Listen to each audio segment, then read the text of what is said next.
KP TV நேயர்களுக்கு வணக்கம். எல்லாரும் ஆசை ஆசையாக கேட்பீங்க, மேடம் உங்களை சந்திக்கணும், மேடம் உங்களை சந்திக்கணும்னு. அதுக்கு ஒரு அருமையான வாய்ப்பு. அதே சமயம் நீங்கள் என்னை சந்திக்க வரும்போது உங்களுக்கும் அதில் ஒரு நல்ல நன்மை வரணும்னு நான் எப்போவுமே ஆசைப்பட்டிருக்கேன். அதனால் வர அக்டோபர் 8ஆம் தேதி தாமோதர ஆர்த்தி அப்படின்னு ஒரு நிகழ்ச்சியை மயிலாப்பூரில் இருக்கக்கூடிய பாரதிய வித்யா பவனில் சாயங்காலம் நாங்கள் நடத்துகிறோம். கண்டிப்பாக நீங்கள் எல்லோரும் அதுக்கு வரணும்.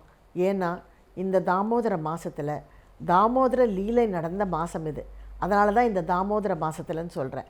இந்த தாமோதர மாதத்தில் யார் ஒருத்தர் அழகாக அகல் விளக்கில் நல்ல பசு நெய் விட்டு கிருஷ்ணருக்கு காத்தாலியும் சாயங்காலமும் தாமோதர அஷ்டகம் சொல்கிறாங்களோ அவங்களுக்கு யமப்பட்டன பயமே இல்லைன்னு கிருஷ்ணர் சொல்லியிருக்காரு. அதனால் நீங்கள் எல்லோரும் அங்கே கண்டிப்பாக என்னை பார்க்க வாங்க. ப்ரோக்ராம் முடிஞ்ச உடனேயே நாங்கள் அங்கே வரிசையாக அகல் விளக்கு ரெடியாக வச்சுருப்போம். எல்லாருக்கும் அதில் நெய் விட்டு திரி விட்டு ரெடியாக இருக்கும். தாமோதர அஷ்டகம் பாடிக்கிட்டே இருப்பாங்க. நீங்கள் போய் எல்லோரும் விளக்கு ஏற்றிட்டு உங்கள் வீட்டுக்கு போகலாம். அங்கே எல்லாருக்கும் பிரசாதமும் இருக்குது. அது மட்டும் இல்லை, 5:30 மணிக்கு பஜனை ஆரம்பிச்சிட்டு அதுக்கப்புறம் 7 மணிக்கு என்னுடைய ஸ்பீச்சு. நான் கிருஷ்ணரை பற்றி உங்களுக்கு ஒரு அருமையான கதை சொல்லுவேன்.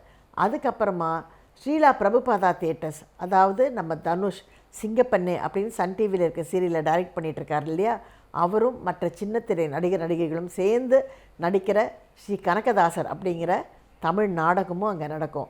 அந்த நாடகத்தை பார்த்துட்டு விளக்கேற்றிட்டு பிரசாதம் சாப்பிட்டுட்டு எல்லோரும் ஹாப்பியாக உங்கள் வீட்டுக்கு போகலாம். இந்த ப்ரோக்ராம் நடக்கிறதுக்கு காரணமாக இருக்கக்கூடிய கார்த்திக் ஃபைன் ஆர்ட்ஸ், நந்தலாலா கந்தர்வ கான சபா மற்றும் பாரதிய வித்யா பவன், என்னுடைய இஸ்கானுடைய வெல்விஷஸ், இவங்க எல்லோரும் சேர்ந்து தான் இந்த ப்ரோக்ராமை நாங்கள் 8 அக்டோபர், அதாவது 8ஆம் தேதி அக்டோபர் மாதம் சென்னையில் இருக்கக்கூடிய மயிலாப்பூரில் இருக்கக்கூடிய பாரதிய வித்யா பவனில் இந்த ப்ரோக்ராம் நடக்குது.